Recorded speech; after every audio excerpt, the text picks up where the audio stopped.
So hello everyone. I hope everyone is staying safe and sound. So today we have very exciting topic to discuss.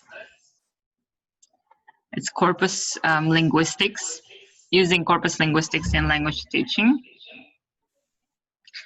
Please mute your microphones, otherwise I can hear feedback.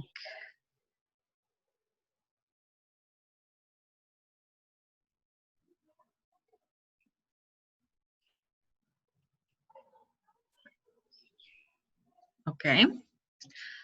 Komila Tangirova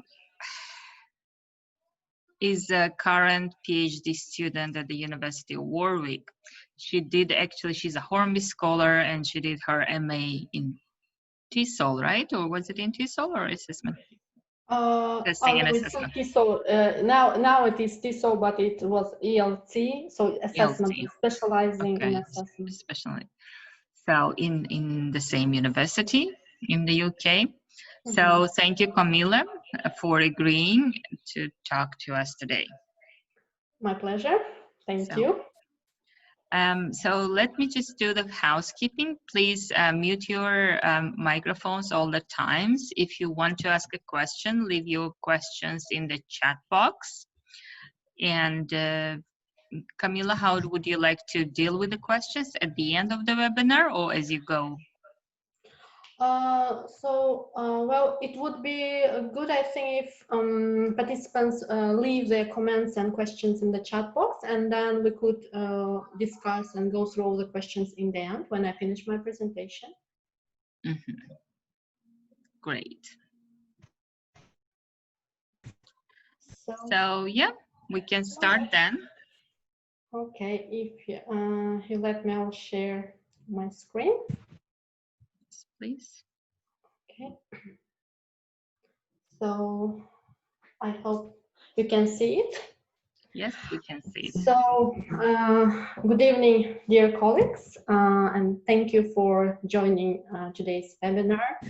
Also, huge thanks to Nodira Mohamedova for organizing this webinar. I'm really happy to be presenting today. You must have read information about me in the Telegram, and now I was also introduced by Nodropa. And those who don't know me, I also spent a very long time at the University of World Languages. I taught there before I came to the UK to do my master's and PhD. And the topic is linked to my current interest and my current research, which is using corpus linguistics for developing ESP teaching materials. So, and today I will be giving you some, let's say, basic information about this area in ELT.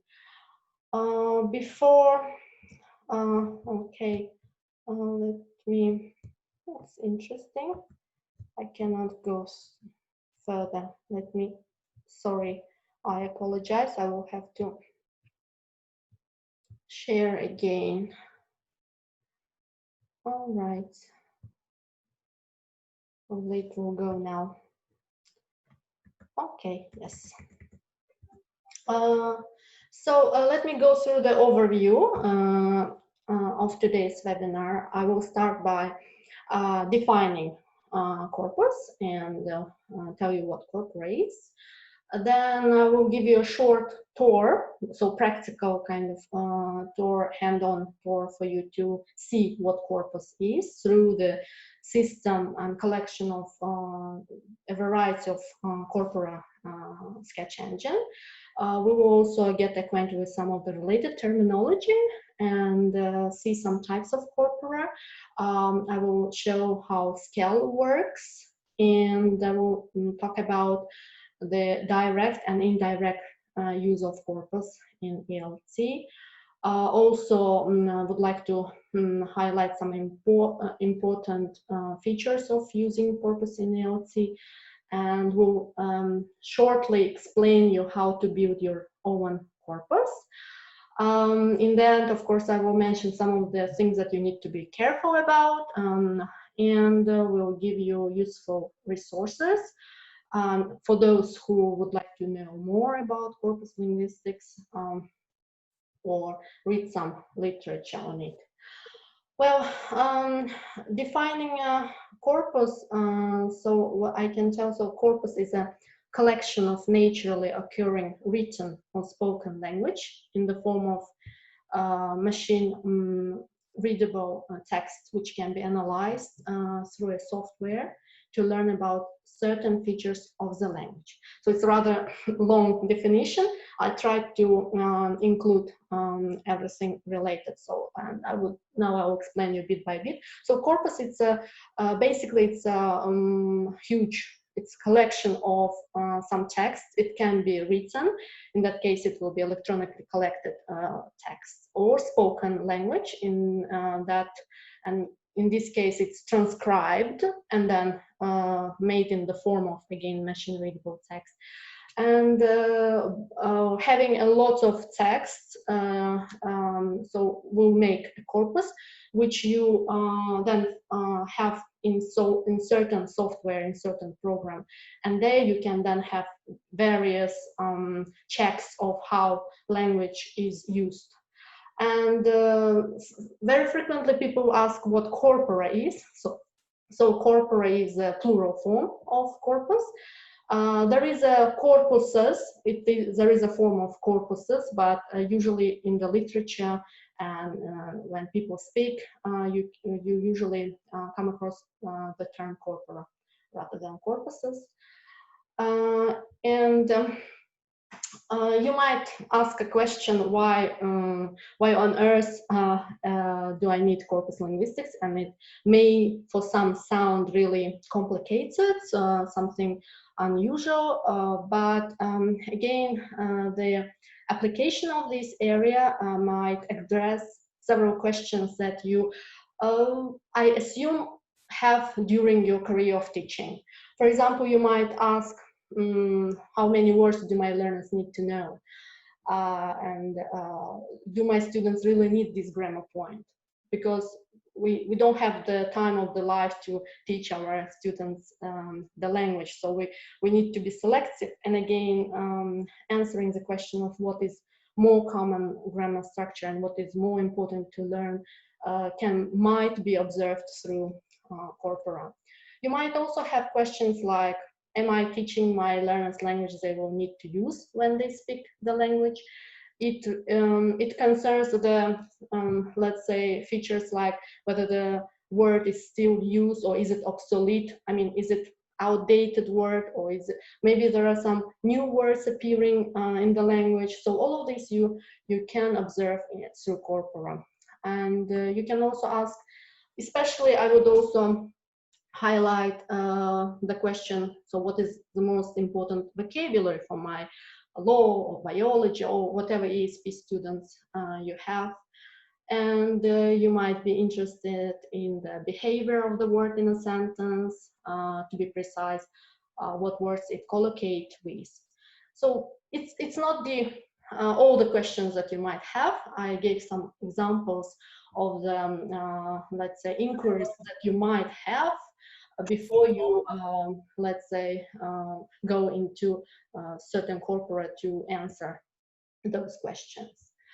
There is a variety of different corpora available. And today, for example, I will be showing you how British National Corpus works. And so it's a really huge collection of authentic language of British, the language that is used by British speakers. And another one is Corpus of Contemporary American English. That's another huge corpus. There is a corpus called Michigan Corpus of Academic Spoken English, and in this case it's a specialized corpus. So here you can see that it's only the speech happening in the academic context. And CanCode, Cambridge and Nottingham Corpus of Discourse English, International Corpus of Learner English, and this is learner corpus. It's different from the other four. I will talk about it in more detail later today. So these are just 5 of the many corpora available.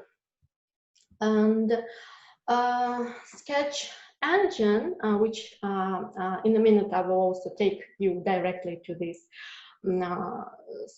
interface. It's an online text analysis tool containing large text for exploring different features of language. For example, you might see here some typical or frequent uses of language, or you might also find out what is rare, what is outdated, some new words as I've mentioned above, or some grammar that is starting to be used. Let me now take you to the screen of, just a moment. I think that I will stop sharing and okay, show you the, okay, let me see. Sorry, I need to share you another screen. So this is a Sketch engine itself. So this is a system that contains different corpora. And you can see here is it's a list of here, for example, just a moment. Here you might see the list of different languages, and you can choose from this list, and the system will give you out the most useful corpora for this language. By the way, I should note there is one Uzbek corpus as well. And right now we are looking at the British National Corpus. So if I go through the functions of this sketch, of the Sketch engine, and the things you can do here.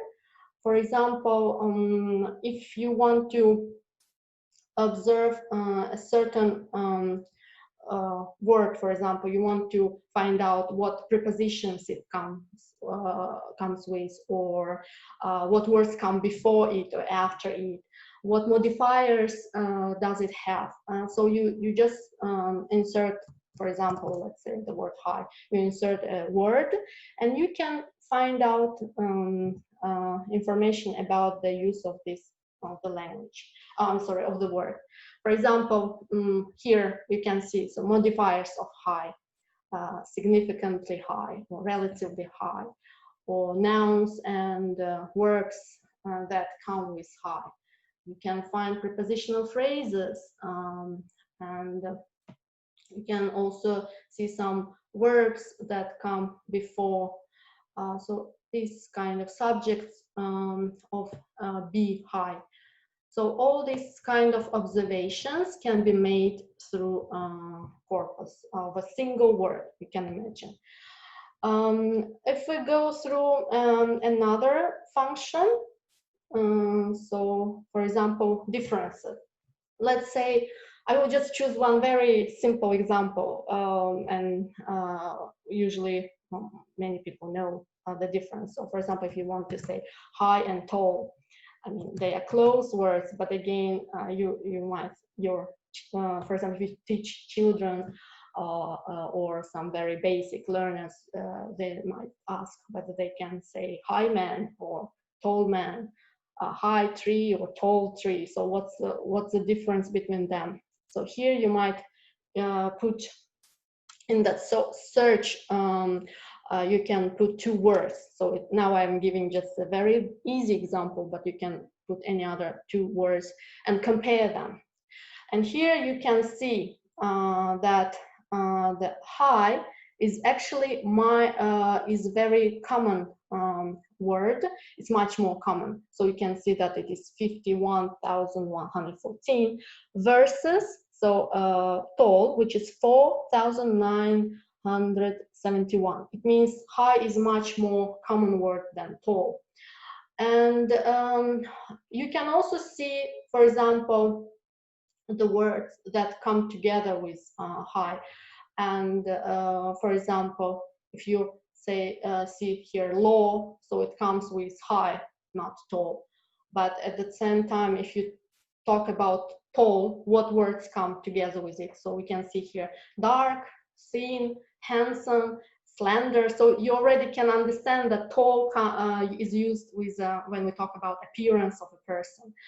And we can here you can see the, for example, modifiers. You can see that high is used with the most frequently modifier used with, for example, high can be, here we can see much or very. Again, it can be used with tall, but if we take, for example, relatively, it shows that 300 so instances of using high, but 0 instances for tall. So again, you see, you can observe what modifiers are used with high versus tall, and in this way you can, let's say, make your choices of words when you write or speak yourself. And so, and you can go further. So there are other things that you can observe. I will not show each of these. You can do it for yourself later. Then another very interesting, for example, function you can have is, let's say you might ask a question. By the way, I have a question to the audience. What do you think is the most frequently used word in English? And I'm asking now a question. I would like everyone to write what their assumption, what they think in the chat box. It will be interesting to observe. If I may ask everyone just to make a guess, what is the word that is the highest rate of use in English language? Can I ask you to do that?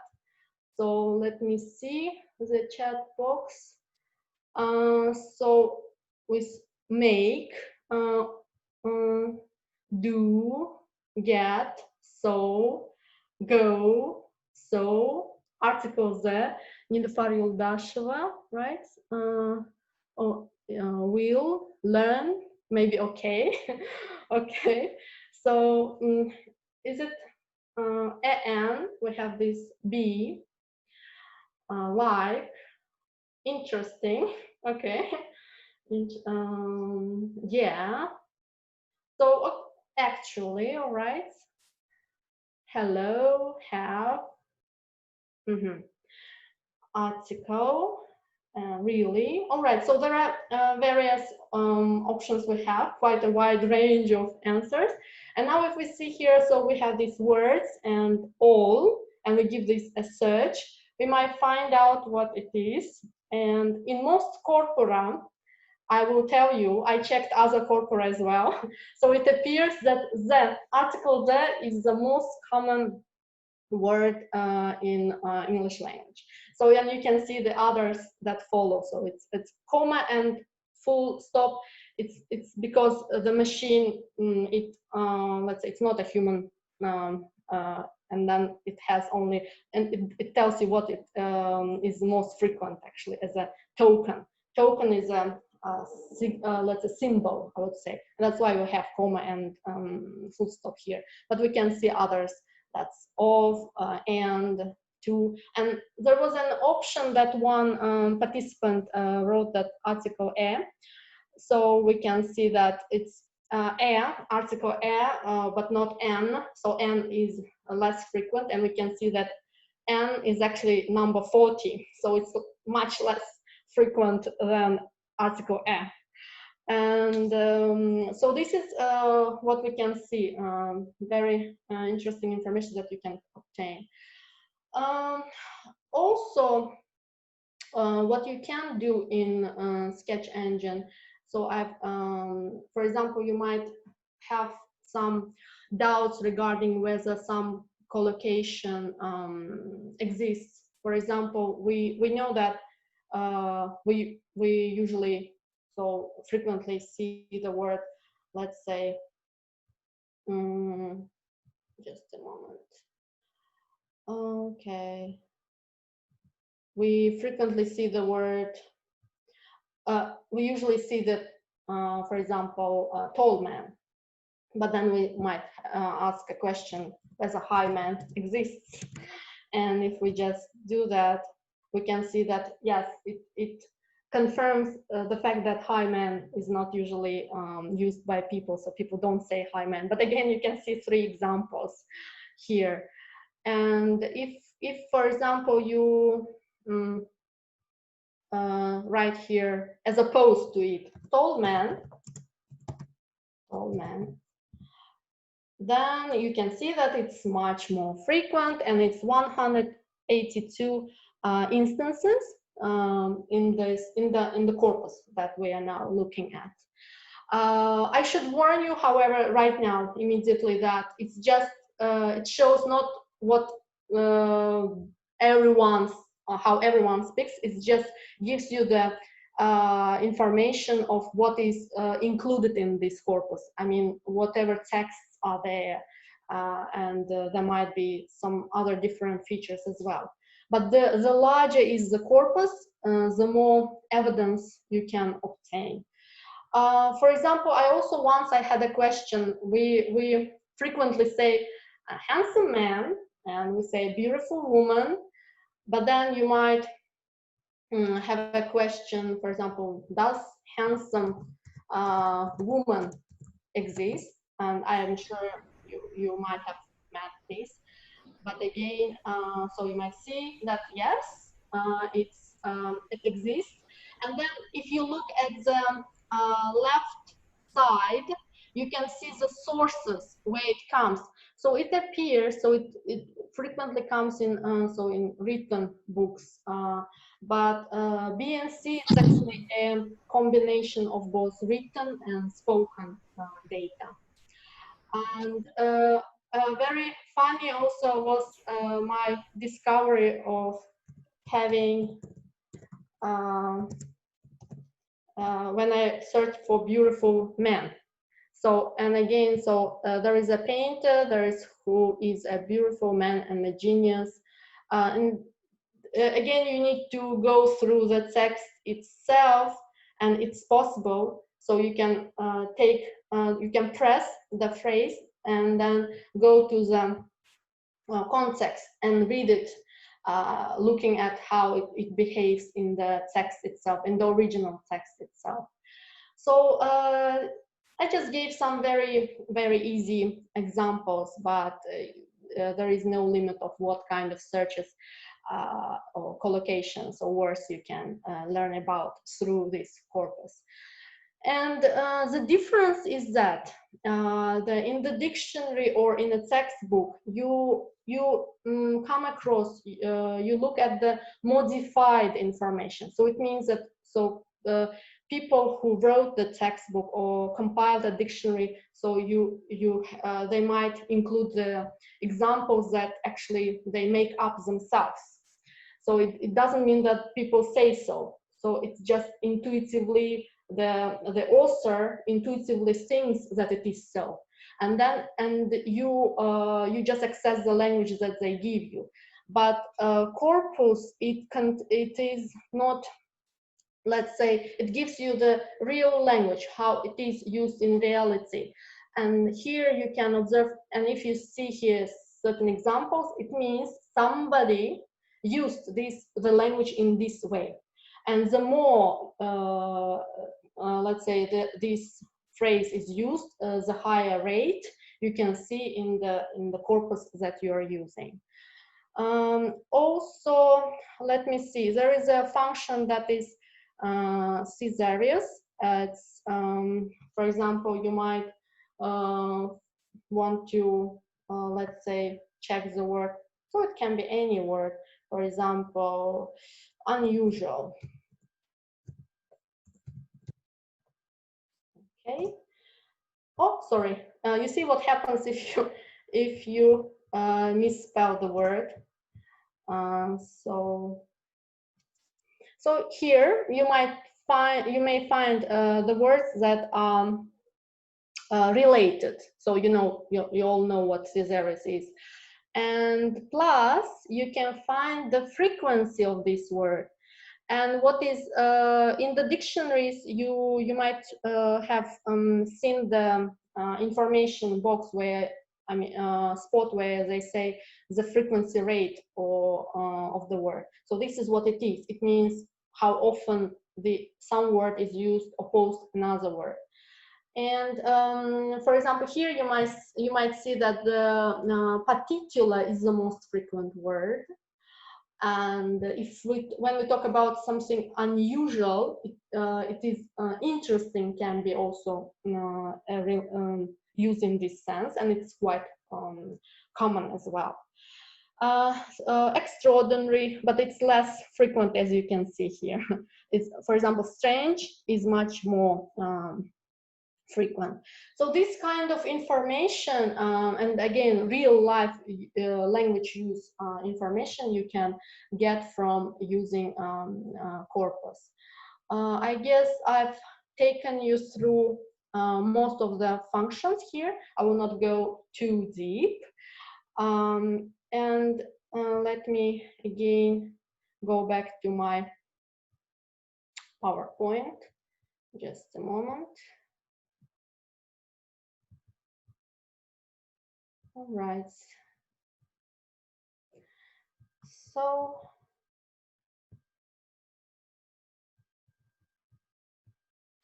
yeah, so as I said, different features of the word can be noticed here. So we looked at the collocation, and you know, I think that you know what it is. So it's a combination of two words. We also looked at word sketch. It's looking at how the word is used, how it is used grammatically, and what words it collocates with. Concordance, it's when you have all the context texts together with the word, and this is where you observe how the word comes in context. And there is you also may find some lexical bundles. Sometimes, for example, I myself just hesitate whether this phrase is used and how often it is used, or what preposition it is used with. And there are some lexical bundles, which means they occur together very frequently. So you see them almost all the time as together, and in an inseparable way. And if it is used at least 20 times in a million words, so it is considered a lexical bundle. For example, take a look at, or on the other hand, or as a result of. So this kind of phrases might also be targeted when you teach your students. And thesaurus, it's automatically generated list of synonyms or some related words. We have now we have done this. I'm sorry, my slides are behind of what I'm saying. Let's look at scale as well. I'm now unsharing my screen to take you to scale. Okay, just a moment. It's one more tool that can be usefully applied by you in teaching or language using generally. So scale, it is sketch engine for English language learning.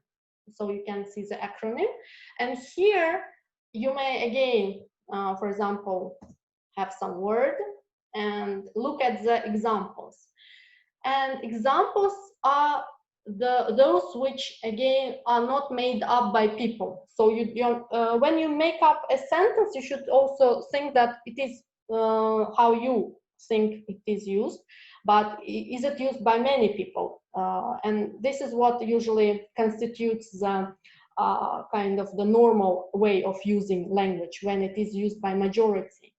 And the minority, when it is used by minority, it's usually, let's say, either relevant to certain area or to certain class of people, or certain, let's say, field.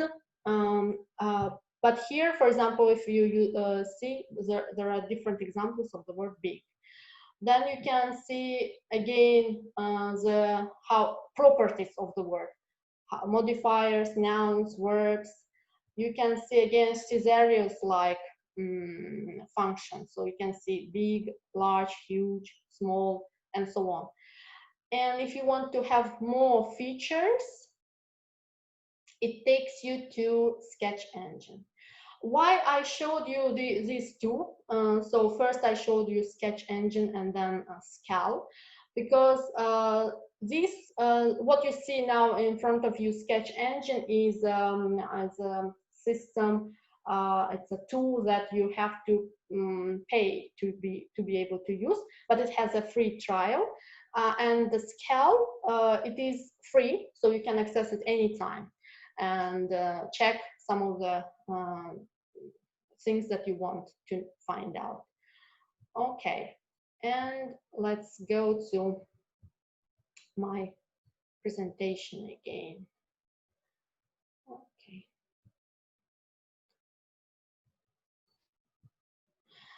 All right, and so now we looked at corpus, that is corpora that consists of authentic language used by people whose mother tongue is English. But there is another type of corpus which is called learner corpus, and it contains language produced by L2 learners. So it is those whose mother tongue is a different language and they speak English as a second or as a foreign language. And so such corpus also has lots of opportunities for a teacher or for a researcher. So it allows analyzing how the language is used, what common mistakes are made by learners, what, again, common words and common grammar structures that are used by your learners. And that brings us to now the framework, I mean, just the table that I would like to show you, the chart that I would like to show you. And here now we can see the pedagogical corpus application, which actually started to receive attention from 1980s, when pedagogical corpus application came as a topic of discussion. And here there is a differentiation between indirect application and direct application. So when we talk about indirect application, pedagogical application of corpus, it is about using corpus data or findings to do something else. So you search in the corpus, for example, certain features, and then you make conclusions or you make decisions to do something or you might want to develop materials. So you observe in the corpus, then you include or for example, take out certain things based on what you found in the corpus. That's indirect application. So you don't use it directly to teach, but use it to do something else before teaching. And there are general corpora and specialized corpora. General corpora, it is, for example, B and C or COCA, they are general corpora. But for example, my case, it's only academic, for example, writing, speaking corpus, or some, let's say, corpus for English or for medicine, or corpus for some direction, will be specialized corpus and usually smaller. Now, if we talk about direct application of corpus, you now saw what I did, different things in the system of Sketch Engine to find out about words. So the same can be done by you or by your students. For example, you might have Sketch Engine open, for example, in your classroom, and you might give them tasks to say, okay, what is the difference between, let's say, the words or conjunctions, or what adverbs does this word come with? So different kinds of questions that you can pose, and have activities directly in the corpus that is under your interest. I hear some extra voices. Okay, now there is also now popular, let's say, trend that has started to be heard here and there, which is DDL, that's data-driven learning, and that also has some connection. So it is actually directly connected to corpus linguistics. When you use your data to inform or do certain or make certain decisions based on data. That's why it's data-driven learning. So you base your actions on the findings that you have. And it can be also on a specialized or general corpora.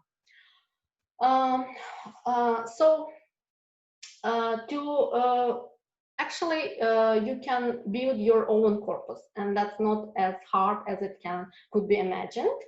It's quite straightforward, let's say, procedure.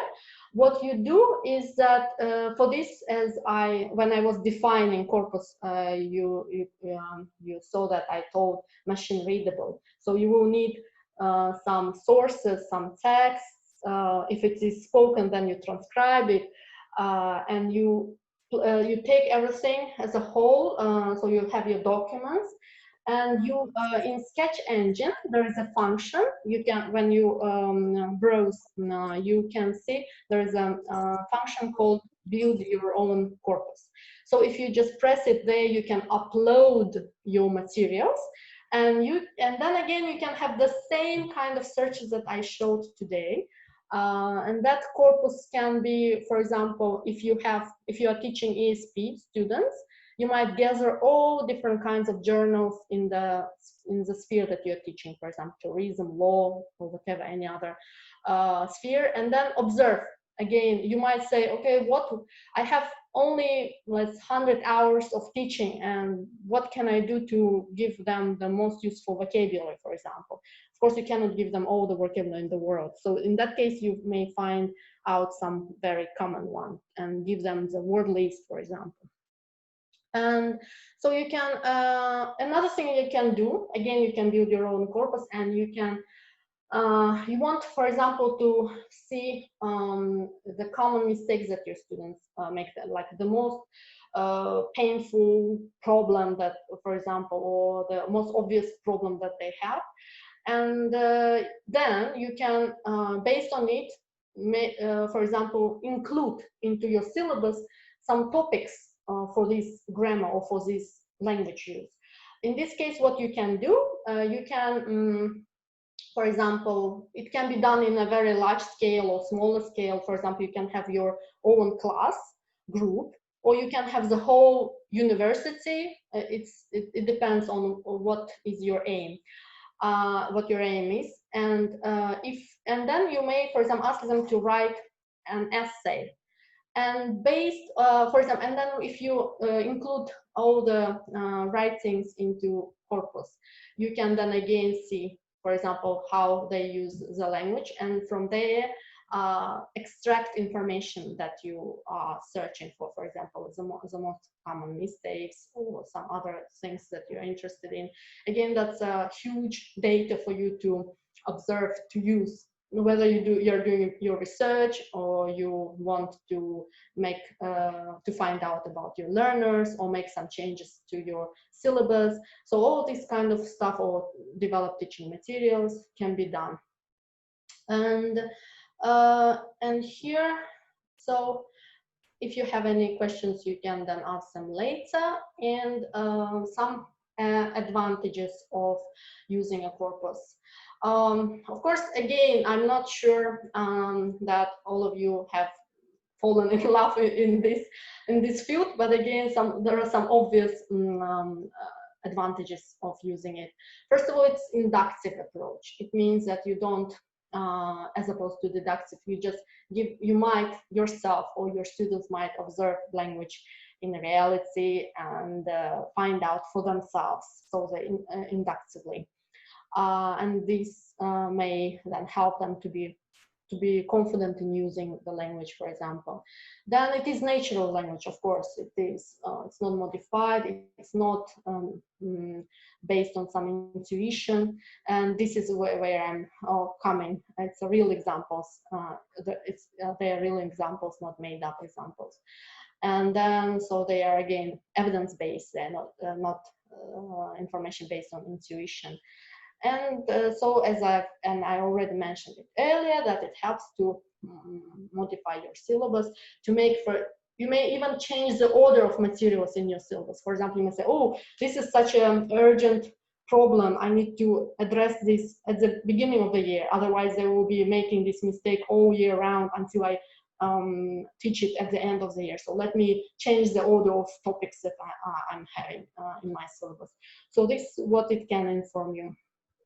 And but of course there are always limitations of everything that we do. We need to be open-minded. We need to be careful.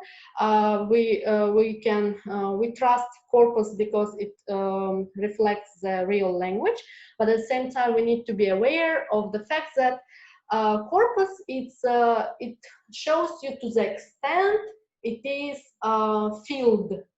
It means whatever information, whatever data you include in it. For example, if you have corpus and you include the only literary works, it means literature, some stories, some fairy tales. It will not give you the data that represents the current use of people talking in English, of course, because it is literature. It is for a different purpose. And you need to understand and you need to be careful when choosing a corpus, depending on your purpose. So, and if it does not exist in this corpus, again, you need to see how large it is. You might already become alert on some findings that you see, but at the same time, it's not exhaustive. It shows you just what it has, from what it was built on. And it shows you what is common. It doesn't tell you what is right or wrong. But if, for example, if we see that millions of people say something in certain way, and corpora shows you that, like, for example, article there. Now I found out it, and it's in many, whatever corpus whatever corpus you check, you will find the same result, that it is article there. So you can trust because of the rate, because of the percentage, but it doesn't mean that corpus tell you what is right or wrong. It just shows you evidence of what people do usually. And also, so yeah, I think that I covered that. And here I have already mentioned that the sketch engine is a system that you have to pay for to do. You can have your own corpus there. You can develop and then have it for a long time, but you will be able to subscribe. You will need to be subscribed. And if now you want to try to see just what it offers, you can have a free trial. This is what many people use before they make decision to subscribe. And I'm providing here links to both Sketch Engine and Scal. And Scal, you don't need any registration. You just follow the link and you find out whatever you want to learn about. I should also tell you, if maybe among you there are people who are interested in finding out more about corpus linguistics, and the University of Lancaster is actually one of them, let's say, coolest universities in the area of corpus linguistics. So actually there are two universities. One is Birmingham University and another is Lancaster. They are historically known for different research studies in this area. And so they offer a free webinar through futurelearn.com. and which is about to start. So it will start on 21st of September. It's 8 weeks long. I did this one. It's quite nice. So if you want to learn more about corpus linguistics, you can do this course. And so also, if you want to start from something, if you got curious about the opportunities corpus linguistics can give you, you can pick up. I mean, for a start, I'm showing you these two books. I just saw someone raising a hand. Nodropa, should I react to that? No, no problem. Just Okay. go on. Then we'll do Right. the questions at the end, right? So these two books, why I'm particularly advising them, you can pick up, maybe you have some other books that you would like to start from, but they are really easy read. So it means that the information there is quite accessible, and you can, and the language is easy for you to read as a starter in the area of corpus linguistics. So my advice is picking up these two books. And some conclusive remark that I liked when I was reading one of the books. So familiarity with corpus research and practice should be a standard part of an English language teacher's toolkit. So actually, Tim he's probably, so he supports that teachers at least should be aware of its existence, and probably those who are interested might use it for the benefit of teaching, making teaching more closer to real life. And actually, this is it. As I told, my presentation was aimed for 40 minutes. And if Nodropa helps me, I would like to run a poll before we go to a question and answer session. Can we have it now, Nodropa? Yes, now you can see in front of yourselves a poll. Please answer the questions. It will be interesting to find out what you think.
Nodropa, will we be able to save the results?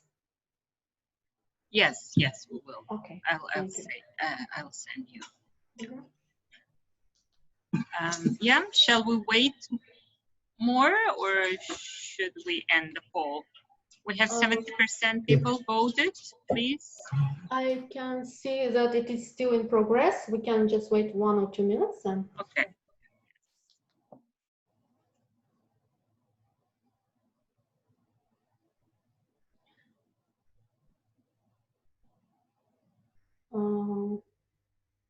Yeah, people are still doing it.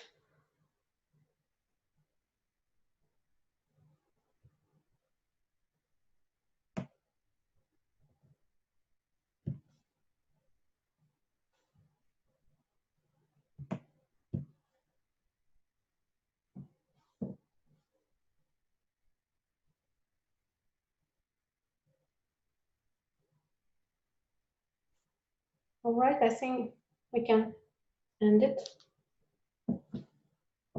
50 people answered. Yes. Okay, guys, if you want to, this is your last chance. Yes, and I'll that's start the countdown. 5, 4, 3, 2, and 1. Thank you. okay. Thank you for those Thank who you very answered. much for answering. So we can see that the highest representativeness is higher education. So today we have many teachers who are in higher education rather than primary and secondary. It's good that there are quite a lot of you who are actually 19 people who are actually familiar with corpus linguistics. That's really pleasant to know. And so I'm also delighted to see that you think that it is useful to teach through by using corpus linguistics, and there are the very small minority thinks they otherwise, and there are people who are a bit doubtful. Again, I'm very glad to see that 78% of you would like to try it. Really positive statistics. And now this one is interesting for me. 72% of you would like to have direct use rather than indirect, but understandably, maybe if you just then do it something else with it, it becomes more complicated. So I might understand the reason why a majority chose direct use. Thank you very much. Really useful results. Thank you, Nadropa, for having it. And we can move to Q&A session. Okay. So I will now look at the questions and try to answer them as time allows. Nadropa, how much time do we have? Yeah, we are okay. It's Usually, okay, yeah? yeah, from 1 hour to 90 minutes, we usually. So, yeah. Okay. Now, so if we see here. Yeah. Do you want me to read some of the questions? Or Okay, can you yeah, read? it would be really nice if you read. Okay, so yeah, there were lots of very interesting questions. Let me. So okay, so R, B, and C, COCA, and my case differ in nature. Okay, so again, they are definitely different in a way that where it is where data comes from. So this is the main difference. So you can see, so British national corpus is it's data collected in the UK, and my case in the United States. So it's and we know that actually. The use of English is different in these two, let's say, countries. And COCA. And my case, it's academic speaking. So it means, so the data that is included there is primarily from the university lectures, discussions, seminars. So it's more, I would say, and it's smaller actually, and it's more specific. So it's specialized corpus, sorry. And that's why the difference is in this, again, what it represents. Are they free to use? So they are taught, it's actually, there are links. If you Google, if you Google all of this, you will be able to find out, and they are free to use. And there are some tools that are also used based on this. For one of them, I will say it's range. I myself used it. I mean, not only me, but a whole team of materials writers used a range program which is based on BNC and COCA to find out the most common words. And what we did, if you Google range, you will find out this program. You can, for example, we currently in Uzbekistan, there are so many discussions around CFR, B2, B1. So what is it helps you to do, so the program range, that again, free, all of these are free. You can find out, you can insert your text and find out how much of the percent, I mean, what percent of this text is below B2, for example. So they believe that they have this, the first thousands of then 2,000 words, and so it's based on the investigations that are carried. It is said that this amount of words, this number of words, they represent a huge percentage of what actually the language that is generally used or is given in most of materials. So yes, to the question, it is yes. And plus, I gave some info about range that you can use. Thank you. Yeah, you mentioned there is a Uzbek corpus as well. Could you please give the name or link? If you access Sketch Engine, I can go back. Actually, we can do that. I can go back to, if it's interesting for you to have a look, we can, here, we can, oh, sorry, I didn't share the screen, just a moment. Okay. Yes. Can you see the screen of Sketch Engine? Yeah, okay. So for here, you can see that it says, so even Kazakh, Kyrgyz, Azerbaijan, and here on top you can see Uzbek. And I also did my search regarding what is the most common word in Uzbek language, and here what I got. So just a moment. This, if we take the word list, and so, and we take this. So it seems va. It's conjunction va. And if we see the amount, so let's go back to different corpora, just a moment. I just want to see, okay, yeah, if we see here the, okay, how to make, okay, yeah, I got it. Sorry. So we can see that corpus, Uzbek corpus, consists of 18,720,334 words. So it's and if you look at British National Corpus, it is 96,134,547. So this is what it. So representativeness can be observed here. So the larger is the corpus, the more reliable evidence you can get. So this is the answer to the question. Any other questions?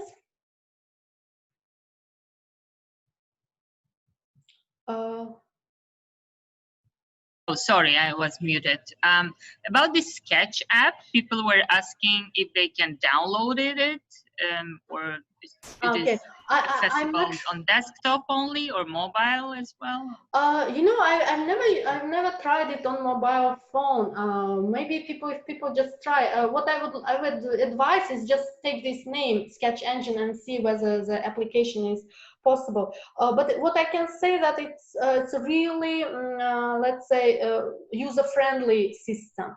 And if you have any questions, there are tutorials to answer your questions, and there are even guides. There are some kind of small, let's say, teaching videos that you can watch, sorry. And also I will just repeat that you can only use it for free during 1 month, free period, and then you have to pay around $7 a month as a subscription. So, but to the question of whether there is an application, I will say I don't know because I have never tried it. Yeah, thank you.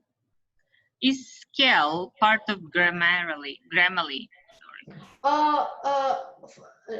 Actually, they are. I would say scale. It also looks at some other functions, and I've shown them to you.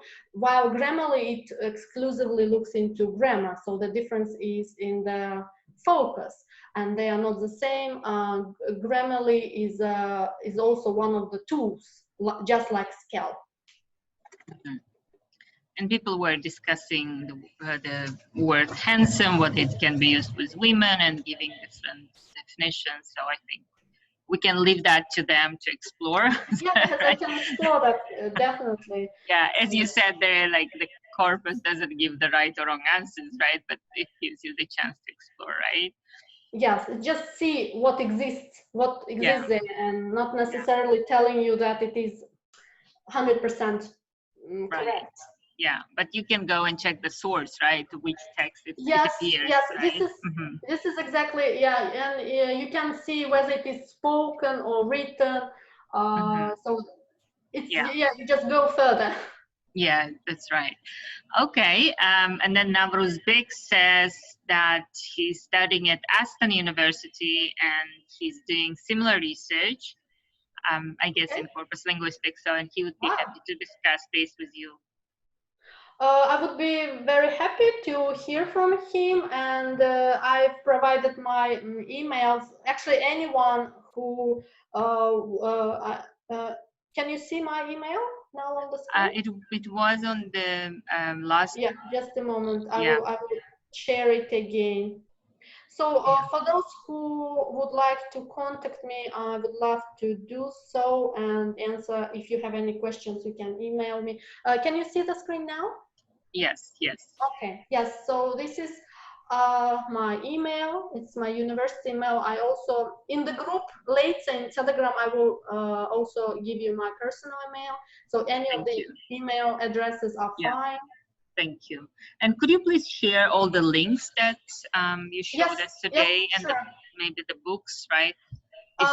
If not, I mean the link to the book or the title of the book, so that I can surely do that. The book is called Be Too Ready. Some of the participants here might have heard about it. I will share the links. Yeah, no, the on the last slide there was you mean the recommended literature, right? Okay. I will do that. Thank you so much. Yes, and Nargiz Abdullaeva is writing that I have had lectures and seminars on corpus linguistics for master's degree students, and I always mention and emphasize the problem of compiling Uzbek national corpus. So what's your recommendations and ideas on this issue? Okay. So what I can say that it's quite new. It's an increasing trend in Uzbekistan. I must admit, people are starting to talk about it, but at the same time, it's rather undeveloped and under, let's say, looked area. So if we talk about the Uzbek corpus, again, somebody needs to take it up. I mean, to start to have the initiative of doing that.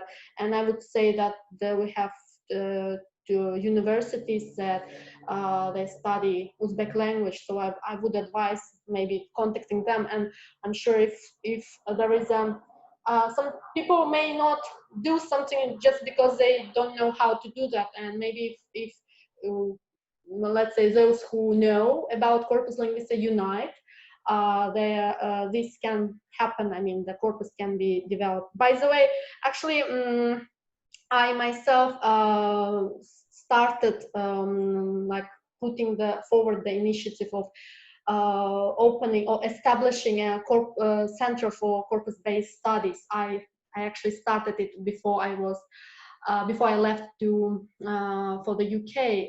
Unfortunately, as I couldn't do that distantly, maybe I will try again, but I should admit I did try to initiate to start this center for corpus-based studies so that it could not only accommodate English language teachers and researchers, but also any kind of language that or researchers who are based in Uzbekistan. Hopefully I will realize this plan, this project, and there will be people who will support or maybe have the same, let's say, enthusiasm about this. So yeah, my answer is to find out people who will support the same idea as you.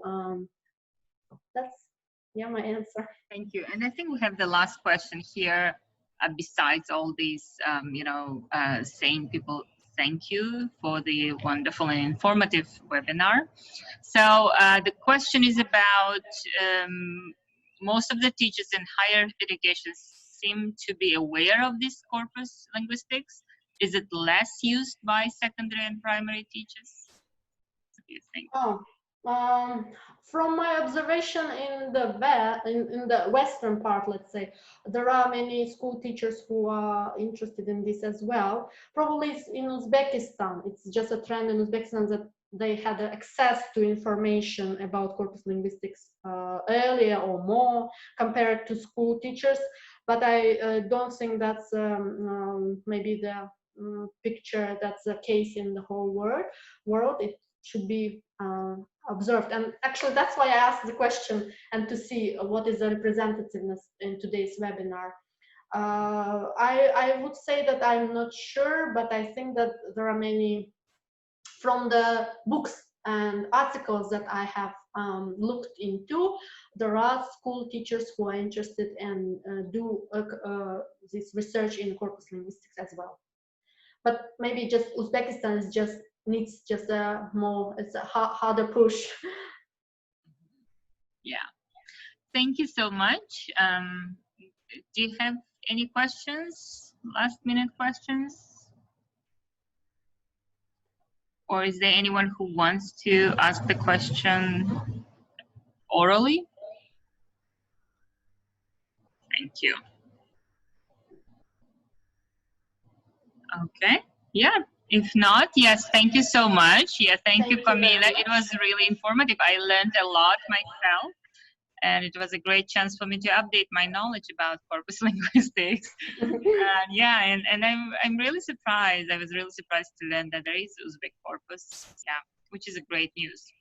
Yeah, it is. I hope it will develop, or there are some more work on this. Yeah, I think, yeah, I heard about different initiatives, but I didn't know that already there is some, right? So yeah, I heard about different initiatives. So yeah, I hope they will keep growing. Hopefully. Yes, thank you so much. Thank you. My pleasure. Look forward to having you again in the next webinars. Thank you. Bye. Thank you. Goodbye, everyone. Thank you.